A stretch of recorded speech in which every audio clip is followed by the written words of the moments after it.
Testament claims explicitly in 1 Corinthians chapter 15. For the life of me, I've never come across anything in the Old Testament that says the Messiah would have to do that. Have you come across that anywhere? You've read Hebrews, the Old Testament in Hebrew, beginning to end.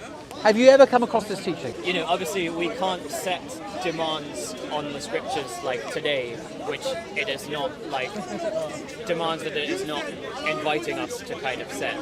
So can't we test what Paul said? Paul made a claim. Okay, Paul, let me just check what you've claimed. That the Hebrew Bible says the Messiah would die, be buried, and rise on the third day. For Paul, this is the gospel. So, okay, I'm good-willed. Paul might have said, let me just check. Let me read Genesis all the way to Malachi.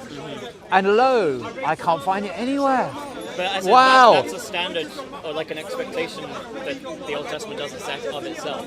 No, but Paul says that of the Old Testament. But like when we put it all together and we zoom out, like macro lens, you know, we see it all hinted at everywhere.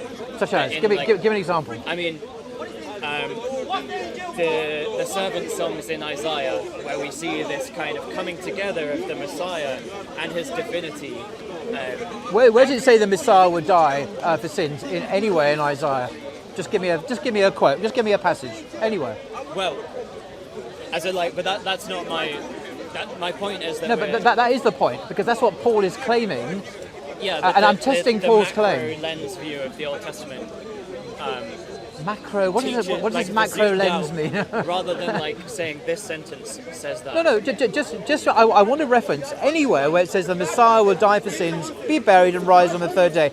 This is not my idea. This is Paul's idea. He teaches that this is what the scriptures teach. And for the life of me, I've never come across this teaching anywhere in the Old Testament. And you've read the Old Testament in the original language, so I'm hoping that you might illuminate me as to the truth of Paul's teaching.